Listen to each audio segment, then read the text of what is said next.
Hey guys, I hope you're having a wonderful day. Here's the third principle of animation, staging. On screen are some common definitions of staging.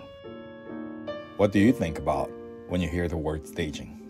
The first thing that comes to mind for me is the classical theater.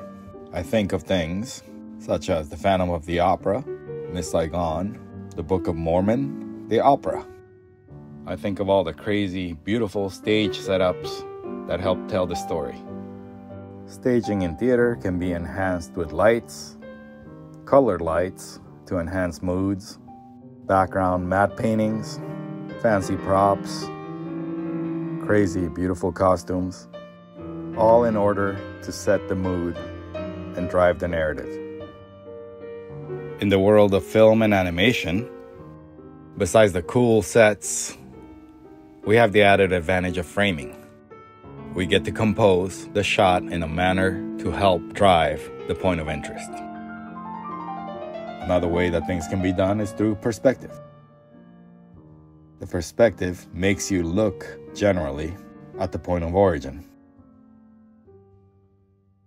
where all lines in perspective would converge. It's kind of a cheap trick, but it works very well.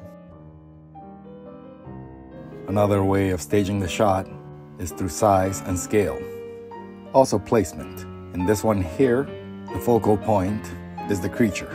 The secondary point of view, or the secondary interest, is the warrior on the bridge. The size and scale mandates that it be the center of attention. Here are some examples of what good composition and staging can do for a shot. We've all seen these before in films, in animated shows. The way that these shots are set up make it very clear what should be looked at, what the point of interest is. As a rule of thumb, you want to set up characters in the middle or on the thirds of the frame. This is common knowledge among film and animation artists, even painters. Leads back to composition. It makes things more interesting. You don't want something to be completely symmetrical. You don't want, unless that is something that you actually want and you are doing it on purpose. Sometimes a combination of all those elements, size, perspective, acting, action, timing, contrast, and focus, combines to make something very clear, to be the center or the focal point of the shot. Let's put some of these ideas into practice. Let's do an example. A warrior finds a sword and gets it. Very straightforward. Warrior walks over, grabs sword. Hooray, he's got it. Let's enhance this shot by adding a light to emphasize the sword a little bit more. Now let's change the perspective a little bit and put the character further back in the shadow and emphasize the sword even more.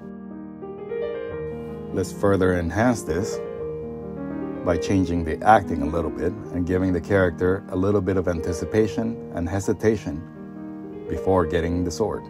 Struggles a little bit with the sword as he pulls it. It's not that easy. Finally, how about we give it a little more dramatic camera angle and add a little bit of effects to the sword. If you're enjoying these videos, please subscribe, like, and follow. I would appreciate your help growing this channel. Thank you.